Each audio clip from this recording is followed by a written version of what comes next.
So we're going to do a quick shot here today of an example of one of the issues that come up no matter how much you plan and account for things. This is a look at the drain lines from one of the bathrooms on the third floor.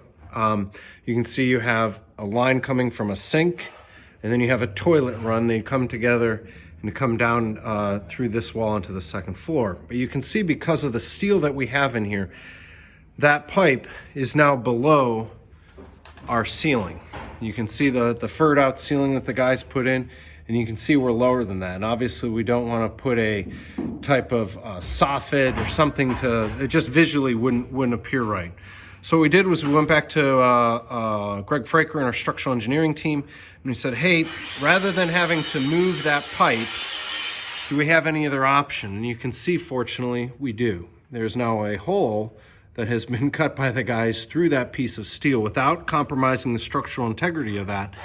And we'll now be able to take this pipe, put it through that hole, keeping everything up in the ceiling.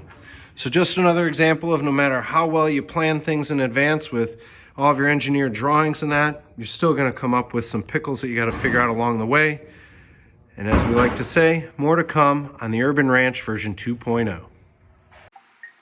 You can now see in this time-lapse shot that the plumbing lines have been moved and are now within the ceiling cavity entirely. Similarly, as we now follow the plumbing lines in the ceiling, you can appreciate a little closer how this works out and how it's been redone. So again, no matter how much planning you do, there are bound to be pickles found in this as the sausage is made. So hopefully you're enjoying these and the other videos. More to come on the Urban Ranch version 2.0.